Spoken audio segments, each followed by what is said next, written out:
L'armée nationale tchadienne jouit d'une grande réputation sur le continent africain. Le classement du Tchad dans le top meilleure puissance militaire africaine en 2023, ses participations remarquables dans des opérations de maintien de paix et de sécurité au Sahel, dans le bassin du lac Tchad et au-delà, attestent largement de cette renommée. La Grande Muette a une longue et riche histoire empreinte de prouesses et de bravoures depuis des générations. L'épopée guerrière des Tchadiens date d'avant l'accession du Tchad à l'indépendance, notamment durant les deux guerres mondiales. Le Tchad, berceau de l'humanité, est aussi un pays des fiers guerriers.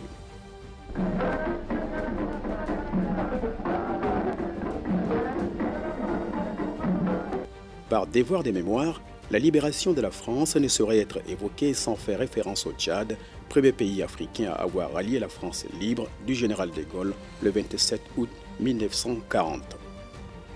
C'est de Fort-Lamy, actuel N'Djamena, plus précisément du camp Koufra, aujourd'hui place de la Nation, que le premier régiment est parti rejoindre le général Leclerc. Ce n'est pas tout. Le régiment des tirailleurs sénégalais du Tchad, connu sous l'appellation des bataillons indigènes du Chari, a été créé en 1910, bien avant la Première Guerre mondiale. Ces hauts faits d'armes des combattants tchadiens ont servi de levain à la marche glorieuse du Tchad vers son indépendance qui fut actée le 11 août 1960. Il est minuit. Je proclame solennellement que le Tchad est indépendant et souverain. Le 27 mai 1960, le président François Tobalbaye signe l'ordonnance numéro 2/PC/CM constituant l'embryon de ce qu'est aujourd'hui l'armée nationale tchadienne. Les officiers formés par l'armée coloniale et les valeureux combattants tchadiens des retours de la France libre constituèrent ainsi le noyau principal sous l'appellation des FAT, Forces armées tchadiennes.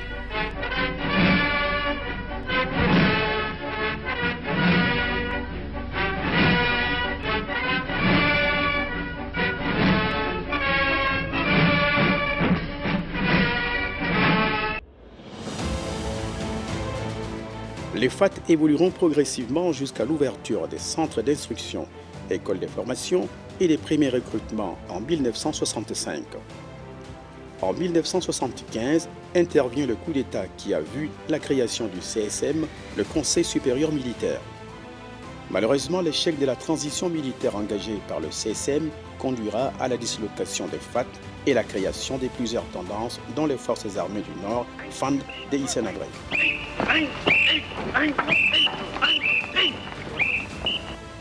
En 1982, à la prise du pouvoir par le président Hissène Habré, les FAN ralliés par d'autres combattants ont été transformés en FANT, Forces armées nationales tchadiennes.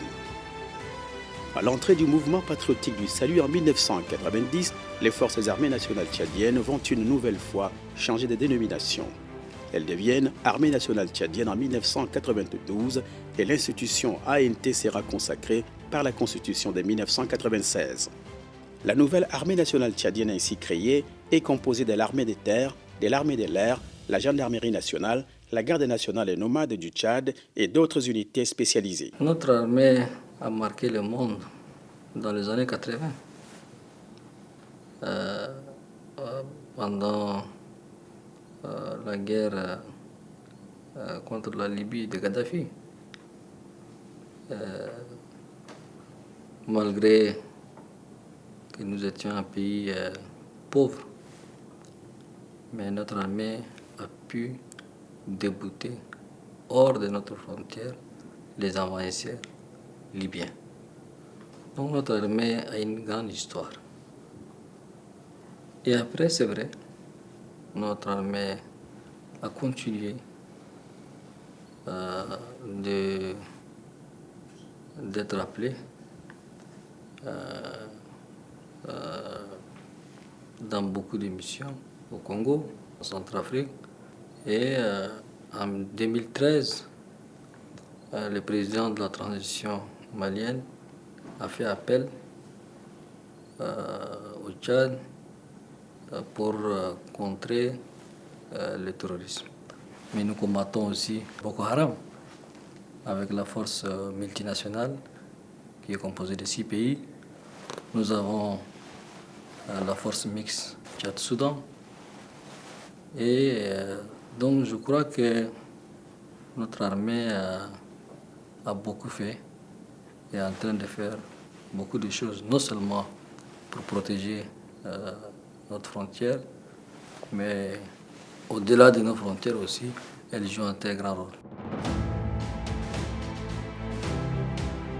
Si l'armée nationale tchadienne jouit aujourd'hui d'une notoriété incontestable et une renommée au-delà des frontières nationales, le mérite revient surtout au feu maréchal Idriss Déby Itno, lui-même soldat des métiers.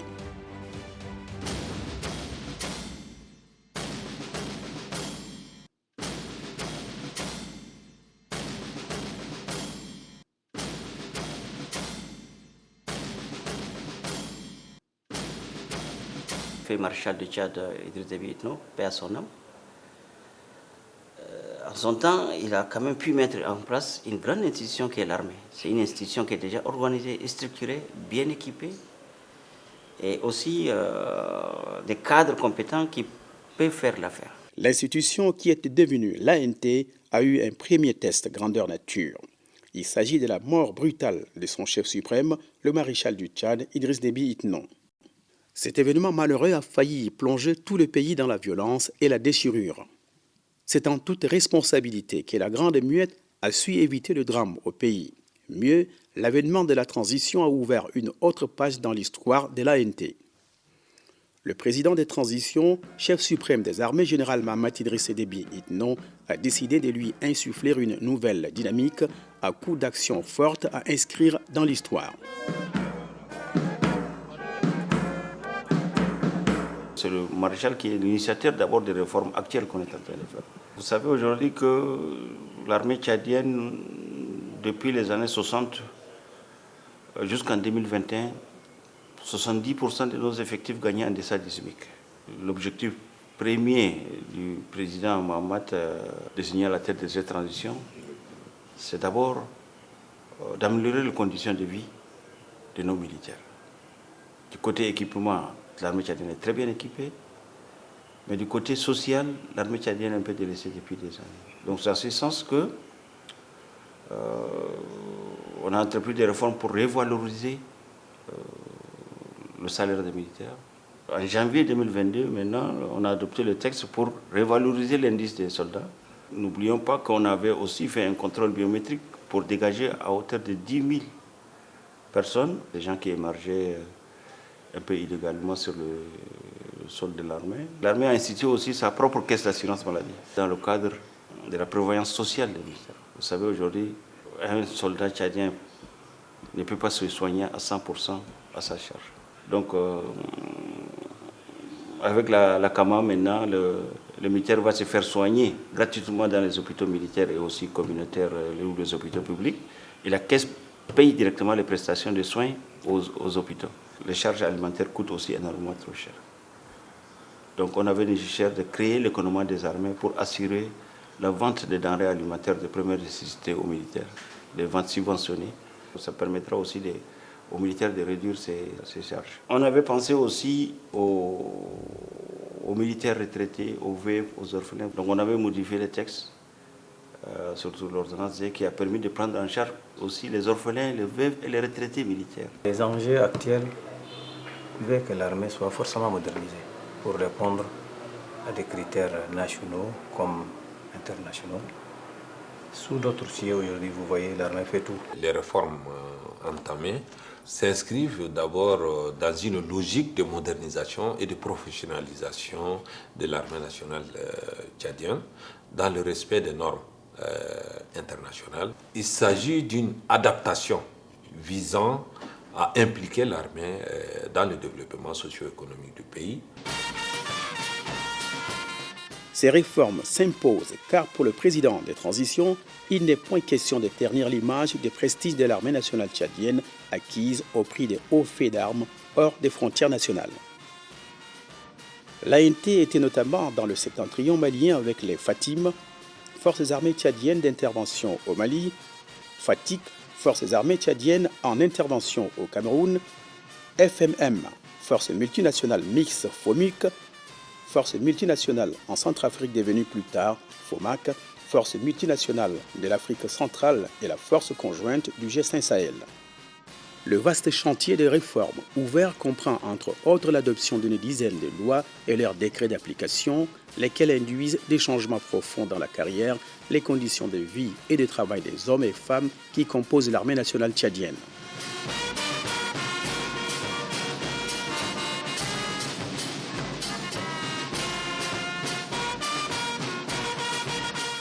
C'est dans l'esprit de la continuité, mais aussi du respect des engagements qu'on a pris avant le dialogue national inclusif et souverain. Et les Tchadiens ont pris des résolutions et des recommandations, parmi lesquelles la réforme de l'armée. Et en tant que garant de l'application de ces résolutions et recommandations, que nous sommes en train de respecter les engagements que nous avons pris. C'est la première fois que nous avons des textes clairs qui régissent notre armée. Et ces textes donnent des droits et des devoirs clairs à un soldat dès qu'il rentre dans l'armée et qu'il le suit pendant toute sa carrière. Et donc je crois que ces textes que nous avons mis en place permet aussi que l'armée se recycle, se rajeunisse, se professionnalise. Et donc c'est un avantage non seulement pour le militaire eux-mêmes, mais c'est aussi le vœu du peuple tchadien que nous respectons. À cette panoplie de textes s'ajoute le projet de construction d'un grand hôpital et d'une pharmacie militaire, la création d'une caisse nationale des retraités spécialement dédiée aux militaires, la création de l'économie de l'armée, de la caisse d'assurance maladie des armées et bien d'autres actions.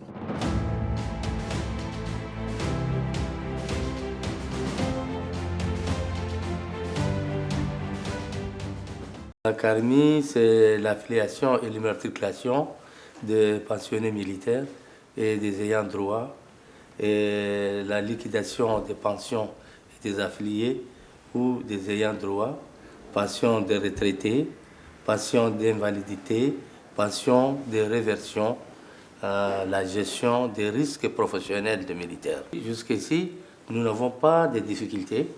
Et avec le CRCT qui était le gestionnaire dans le temps des pensions militaires, avec la collaboration et puis avec leur appui, on est en train de s'en sortir pas mal. Pourquoi on a institué la CARMI? C'est pour améliorer les conditions d'accueil et de prestations pour nos retraités. Aujourd'hui, il y a une caisse dédiée aux civils et une caisse dédiée aux militaires. Et on est en train d'améliorer les conditions d'accueil au niveau de ces deux caisses. La première mesure importante qu'on a prise, c'était de mensualiser les pensions. Imaginez quelqu'un qui part à la retraite. Il attend d'abord 6 mois pour toucher sa première pension. Et il attend encore 6 mois pour toucher la deuxième tranche du premier trimestre. C'est un peu difficile. C'est dans ces conditions qu'on a modifié des articles, je crois, du décret 157 de 1969 pour améliorer les conditions d'accueil ou de paiement. L'autre mesure importante prise par le ministère des Finances, c'est de payer mensuellement les retenues à la caisse. Ça, c'est aussi une décision très importante.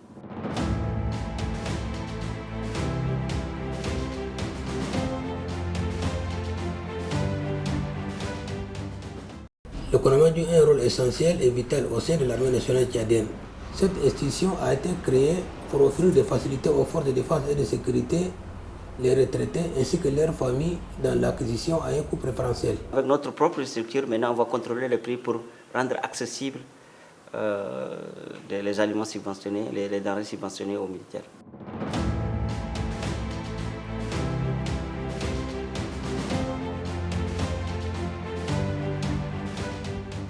Jusqu'à nos jours, les militaires des forces de défense et de sécurité et leurs familles ne bénéficient pas d'une prévoyance sociale. C'est dans ce sens que la caisse d'assurance maladie des armées a été créée pour corriger ces manquements. Et cette caisse est d'une importance très capitale dans l'exercice du métier des armes. Parce que vous savez très bien que le militaire et sa famille doivent jouir de leur parfaite santé pour que la nation aussi bénéficie de leur apport. C'est la seule institution qui va s'occuper de la prévoyance sociale et c'est une première. Le défi est énorme. J'ai vu beaucoup de choses. Étant directeur de santé des armées, étant médecin depuis 1990 aujourd'hui. Aujourd'hui, en voyant même nos militaires retraités, vous êtes, je pense, une famille, vous avez des familles qui sont militaires, mais ton papa n'est pas là, comment ils ont vécu avant de mourir, comme ils n'ont jamais servi leur pays. Je fais tout mon mieux avec mon staff, avec les membres de l'organisation. On va élever les défis.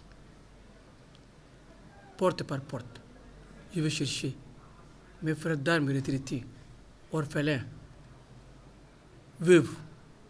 Du mon mieux, je vais les faire satisfaire, comme je le suis. Ils auront les soins adéquats. Priorité, un homme, il faut qu'il soit sain pour travailler, même pour vivre. Un malade ne peut pas. Pour le militaire en activité, un militaire malade ne peut rien faire. Vous savez, pendant des années, nous sommes en guerre. Non seulement en guerre, il faut se déplacer, il faut travailler. L'armée n'est pas uniquement pour la guerre. Vous avez vu ce qui s'est passé pendant la pluie de l'année passée. La génie a bien travaillé l'inondation. Donc, s'il est malade, est-ce qu'il peut aller faire? On va faire tout pour réussir. Avec l'aide de nos supérieurs, avec l'aide des chefs supérieurs des armées, j'ai confiance pour réussir.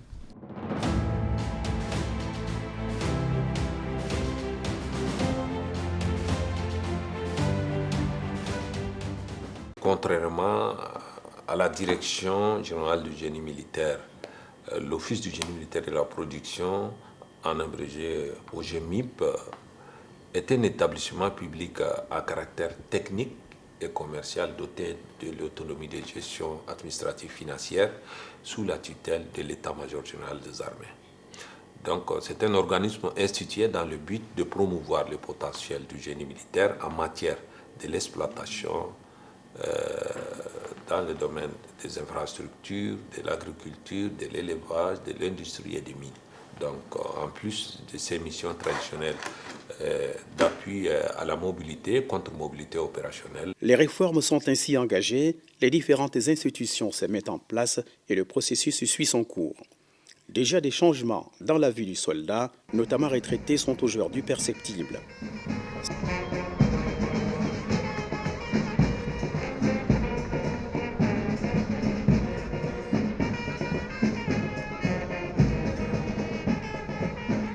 أول قد كرمي ما جات ده الجروز الترمستر ده دم قريب دوبلي قبل يكون مسيانتون عين كوفون سدي سمين ده يكملوا الناس ده في كوفون واحد ما يتردي والريتريتي الحمد لله شكروا لي كرمي مرة واحد بيجيت ده وبعدين وقت لسه ما جاء ده Le gouvernement s'occupe de nous en matière de paiement des pensions. Il n'y a pas de problème. Nadim Askari, من classe 77, 71 jusqu'à là, مراب عافية. أنت كجيت سليم ده شكرا لله وشكرا للحكومة. كان نادي إنسان عندك حكمة وعندك قيمة ده كفاية.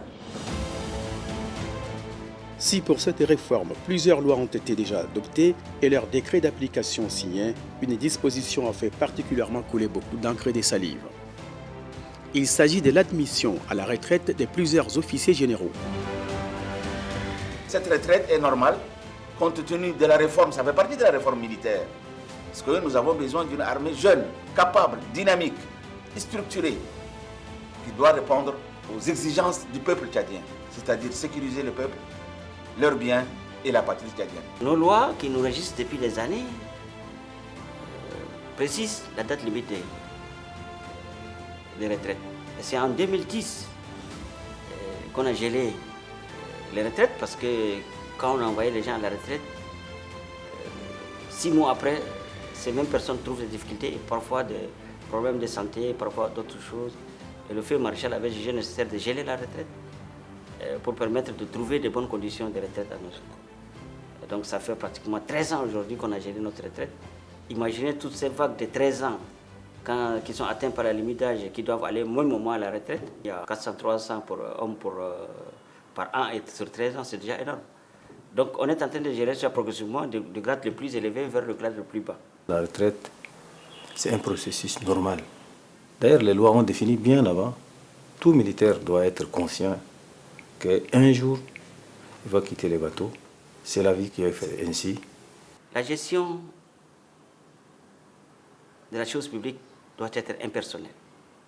Quand on applique les textes, ça doit toucher tout le monde. مرسوم ده هو مرسوم نورمال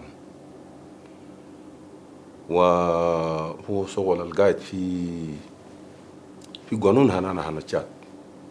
الناس المشى في رترات ذاتك انا شفته نادم كعبة قال انا ما نمشي ده ما في والناس اللي بقاك مننا وناس الجاور انا ده بيدوروا بيجي بخدم في بخان ناس ده بيجي رترات اديل ناس مشوا والناس القاعدين ورا كله نيجو فورماسيون في بلاص انا ما قاعد ياخذوا. مثلا انا قائد العام وقت المصل انا ده 55 سنه فضل كم كتير كله 10 سنه ده نمشي حركه الحصه بقول ارترد مع ارترد ده ما ناس المشي ارترد حركه ده انا الناس معين والناس معين القاعد يسووا حركه ده ولا مسألة أنا ناس الفضلوا ولا مسألة أنا ناس المشوا مسألة أنا محس. Il faut savoir que dans chaque métier, on commence par une formation, on fait une carrière et on part à la retraite. Et l'armée est comme les autres institutions. Donc, il est tout à fait normal que dans notre armée, on instaure ces cursus pour permettre non seulement que ces hommes et femmes qui ont servi notre pays pendant tant d'années, avec tant de sacrifices, à un moment donné, qu'ils partent en retraite dans de bonnes conditions. Et cela aussi permet de recycler notre armée. Cela aussi permet la promotion des autres jeunes officiers. L'armée, c'est un cycle. Et ce cycle ne doit pas s'arrêter. Et donc, je crois que ça permet de rajeunir l'armée, ça permet de professionnaliser notre armée. Et c'est ça le vœu du peuple tchadien. Il ne faut pas qu'on soit statique. L'adoption du statut général des militaires sous la houlette du général Mamati Dressé Déby Itno est une grande première depuis l'indépendance du Tchad. De la carrière aux conditions de vie et de travail des militaires, ce statut révolutionne tout. Il permet désormais aux soldats tchadiens de gagner un salaire indiciaire au-delà du SMIC. Regard croisé des deux soldats des deux époques sur l'évolution du traitement salarial dans l'armée. Après 8 mois de formation, j'étais sorti même major. Sur les 314, nous les 5 premiers, ils nous ont envoyés à Fréjus, en France, pour aller faire OPJ. Mon premier poste, ils m'ont affecté à Monsoro comme commandant de brigade. Je suis parti remplacer un blanc en 1964. Je gagnais 12 000 francs et quelques pièces. Avant la retraite, j'étais chef B2 à la gendarmerie, à l'état-major de gendarmerie. J'ai gagné 27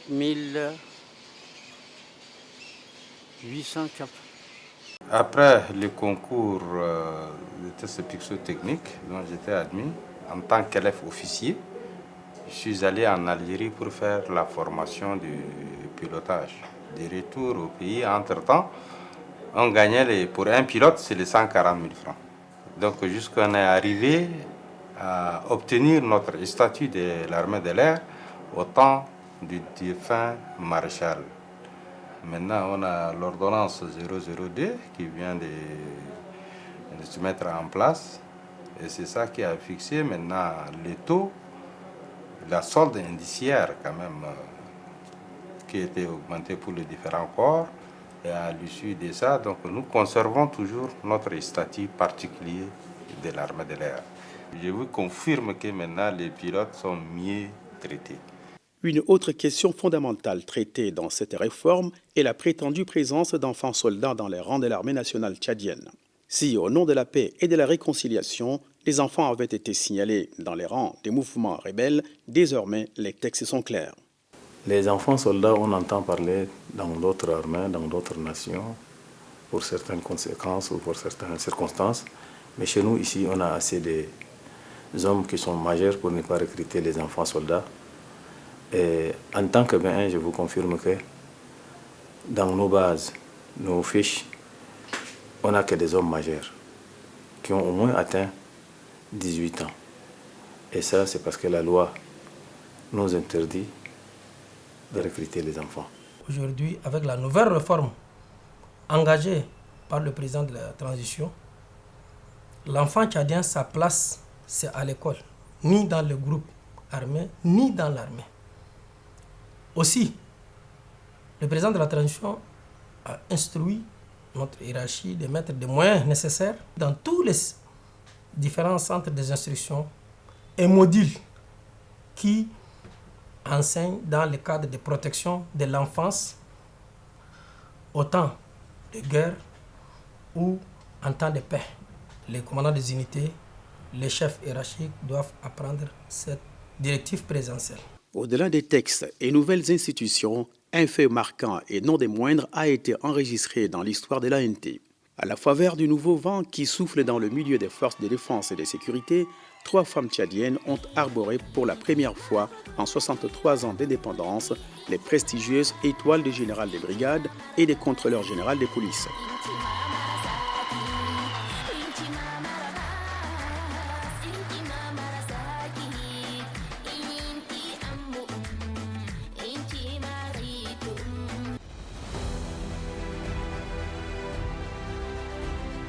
La défense de la patrie, la sécurisation et la protection des personnes et leurs biens sont certes une œuvre commune, mais elle échoua d'abord à l'armée. Suffisamment renforcée et transformée, l'armée nationale tchadienne s'est distinguée par sa bravoure, son courage et son sens du devoir.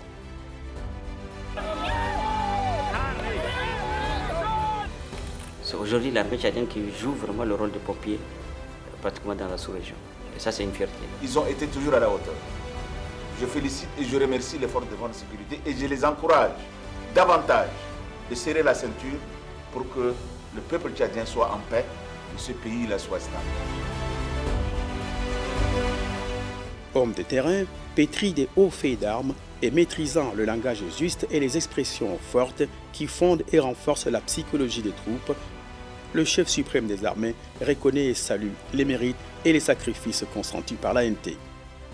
Je voudrais féliciter et remercier tous ces hommes et femmes qui veillent sur nous chaque jour, pour les uns à nos frontières, pour les autres à l'extérieur. Je voudrais les remercier, les féliciter, les encourager à continuer.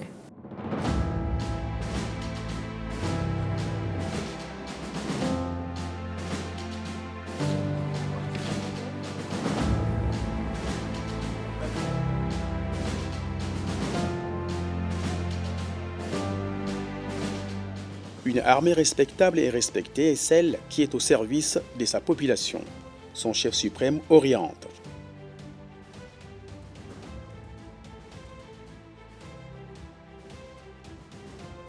Je voudrais aussi dire à mes compatriotes que l'armée nationale tchadienne est là pour les protéger. Et si aujourd'hui nous sommes là en paix malgré tous les problèmes qu'il y a autour de nous, c'est grâce à cette armée. Et je voudrais leur dire de faire confiance à leur armée, cette armée qui est à leur image, et cette armée qui est là pour les protéger. Si en temps de guerre, l'armée nationale tchadienne est appelée à assurer son rôle régalien de défense de la patrie et de l'intégrité territoriale, en temps de paix, elle doit être une véritable actrice de progrès. Les réformes engagées la placent désormais comme une armée de développement aux côtés des populations.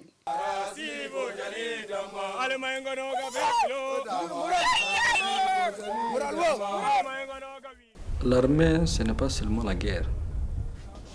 L'armée est au service de la nation dans tous les domaines. C'est vrai que la priorité, c'est la défense, mais elle peut être appelée aussi à d'autres actions, comme par exemple des actions civilo-militaires. Venir en aide aux civils, ou bien dans le développement. Nous avons un groupement agricole qui fait beaucoup de choses.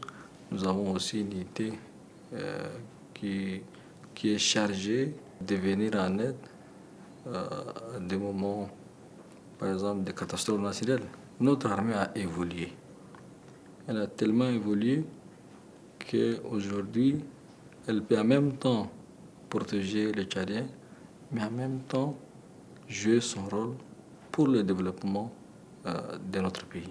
Nous avons des génies pour ça et nous avons aussi une unité de sapeurs-pompiers qui peut aider en cas d'incendie. Et on va continuer encore à moderniser le génie pour répondre dans d'autres domaines, notamment dans la construction des bâtiments publics.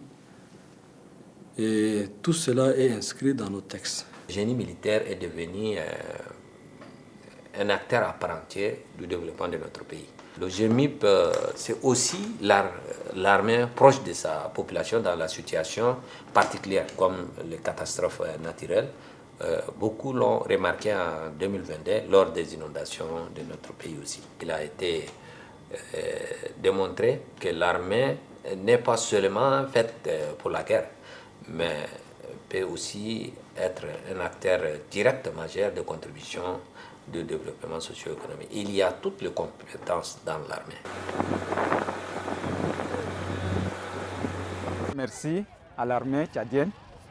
C'est ça ce qu'il faut faire notre armée du Tchad. Venir au secours de la population en détresse. Ce qu'ils ont fait, ça donne l'image dans le pays. Et c'est ce que nous comptons sur l'armée de faire dans l'avenir. L'armée est toujours auprès des autres ministères. Nous réalisons au profit de tous les autres ministères des missions, que ce soit au profit du ministère de la Sécurité, l'éducation, le ministère de la Santé. Et aujourd'hui, nous déployons les médecins qui sont affectés, le personnel des ministères de l'Éducation et de l'enseignement supérieur sur tout l'étendue du territoire dans les régions isolées. Et ces actions-là contribuent aussi au développement, à la stabilité et aux actions des autres ministères. À cet effet aussi, l'armée de l'air a réussi à mettre en place ces hélicoptères, ces moyens aériens pour arriver en aide aux réfugiés soudanais en ce moment. Et l'année dernière aussi, nous avons réussi à déployer du personnel avec des hélicoptères et faire des largages par air de denrées alimentaires et des médicaments. Le dernier exemple en date, il y a eu des dons du matériel de l'OMS au profit du HCR. L'armée de l'air a dépêché son avion Hercule C-130 et a fait le convoyage de médicaments de Nairobi à Abéché.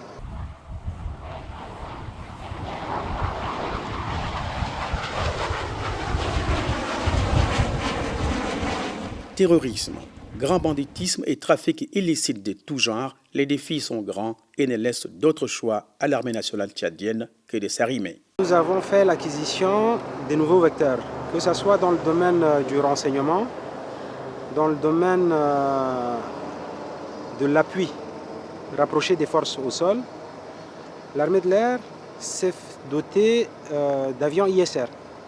Ces avions ISR permettent de faire de la recherche et de la détection. Ces moyens nous permettent aussi de faire du ciblage. À travers ces moyens, aujourd'hui, nous avons la capacité de détecter des cibles ennemies sur toute l'étendue du territoire, de pouvoir les focaliser et de pouvoir les traiter et d'agir aussi dans la distance et dans la profondeur. C'est ça l'avantage de la troisième dimension aujourd'hui dans l'armée. Donc l'armée de l'air est aujourd'hui capable de fournir des renseignements aux troupes au sol et de les appuyer en conséquence par des moyens que nous avons dans nos répertoires aujourd'hui. Mis à part ces acquisitions, nous avons aussi un côté capacitaire. Le côté capacitaire, aussi, il y a une montée en puissance dans ce sens-là. Nous réussissons aujourd'hui à faire projeter les troupes aéroportées, donc par nos moyens hélicoptères, qui peuvent aujourd'hui faire des actions. Donc cette nouvelle dotation en matériel et en capacité augmente par conséquent l'opérabilité de l'armée de l'air.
Investir dans l'armée est tout à fait normal pour un pays. En ce qui nous concerne, le Tchad est aujourd'hui au centre des problèmes.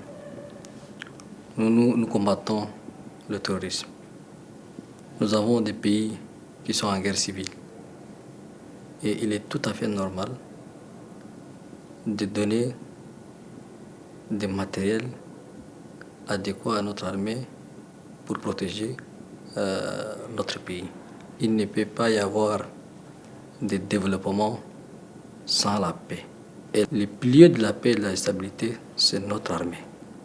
Et donc nous devons donner de l'importance à cette armée qui veille nuit et jour dans le domaine de la formation et des équipements.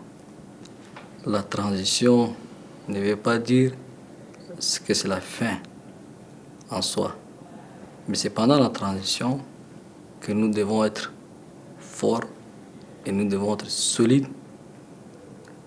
et nous devons être toujours en alerte pour que notre pays ne tombe pas dans la guerre civile ou dans l'abîme.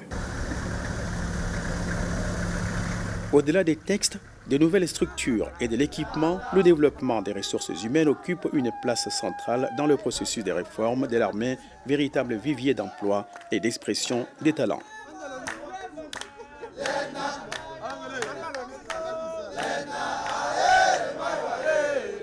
L'armée est un vivier pour l'emploi. On recrute chaque année des jeunes gens. Nous formons chaque année des officiers qui sont recrutés par concours et qui sont formés dans notre école, école des officiers. L'armée joue un rôle aussi dans la promotion de l'emploi. Le jeune diplômé issu des universités, instituts ou bien autres peuvent faire carrière dans l'armée. Rien que cette année, l'Office du génie militaire et de la production a fait un recrutement de 111 diplômés, des jeunes diplômés. L'armée de l'air aujourd'hui a 172 stagiaires à l'étranger dans les différents pays amis, dont 22 en formation continue et 150 en formation ab initio, qui est la formation initiale. Parmi ces stagiaires, nous avons des pilotes qui sont au nombre de 41 et le reste de ce personnel, c'est le personnel technique. Nous avons également 20 ingénieurs recrutés dans différentes universités d'Anjamena qui sont envoyés pour être formés ingénieurs en conception. D'où l'importance aujourd'hui de monter le centre de recherche et de développement de l'armée de l'air à long terme qui sera appuyé par le ministère, je dirais, de l'enseignement supérieur, le ministère de la télécommunication et d'autres ministères qui seront impliqués dans ce domaine de recherche et de développement, qui ne sera pas limité seulement à l'armée de l'air, mais qui sera ouvert sur d'autres perspectives. En plus des centaines de jeunes en formation ou recyclage à l'extérieur, les structures nationales, à l'image du GEMIA, le groupement des écoles militaires interarmées, continuent leur mission de formation et d'encadrement. Le dernier né des écoles militaires gérées par le GEMIA étant l'école des enfants des troupes inaugurée en 2020. L'école des enfants des troupes forme des jeunes non seulement sur le plan militaire, mais également académique. C'est le vivier de l'armée des métiers. Des enfants des troupes marchons fièrement. Allez, on marche à grands pas.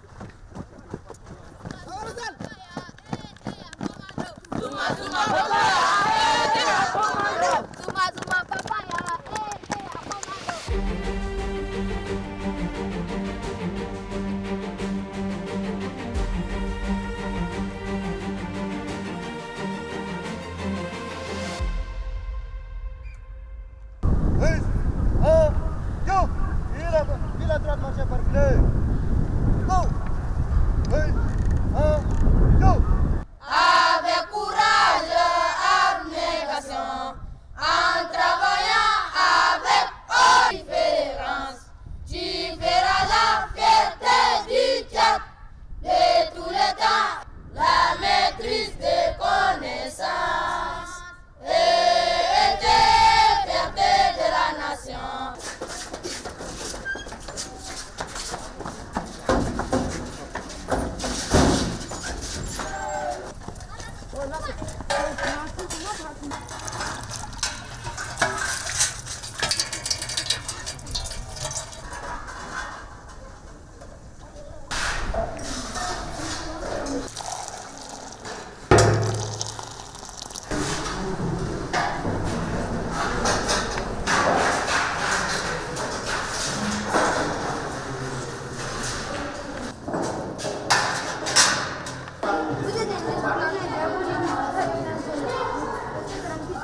Par rapport au chapitre passé, si vous avez des questions. Mais il peut couler, quand on le fait comme ça, il coule comme les liquides. Par exemple, ces cailloux. C'est bon avec votre question? Quelle est la différence entre les solides pulvérisés et les liquides? Les liquides, si j'essaie de prendre l'eau par exemple, je ne peux pas les saisir avec les doigts.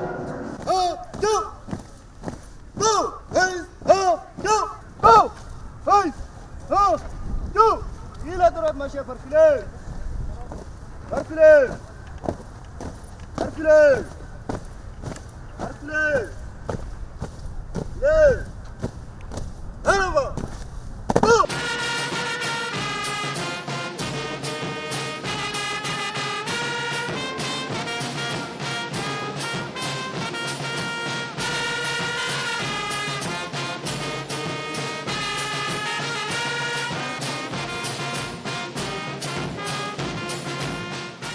Toute réforme ou tout changement fait peur par nature. Pour que le Tchad soit debout et que son bras séculier qui est l'armée garde toute sa noblesse, son charme et sa vitalité, le général Mamad Idriss Déby Itno a dû prendre les taureaux par les cornes. Les réformes en faveur des forces de défense et de sécurité auront été un chantier de taille. Le volet le plus important de la perspective, c'est la formation. les infrastructures et aussi maintenant l'acquisition de matériel.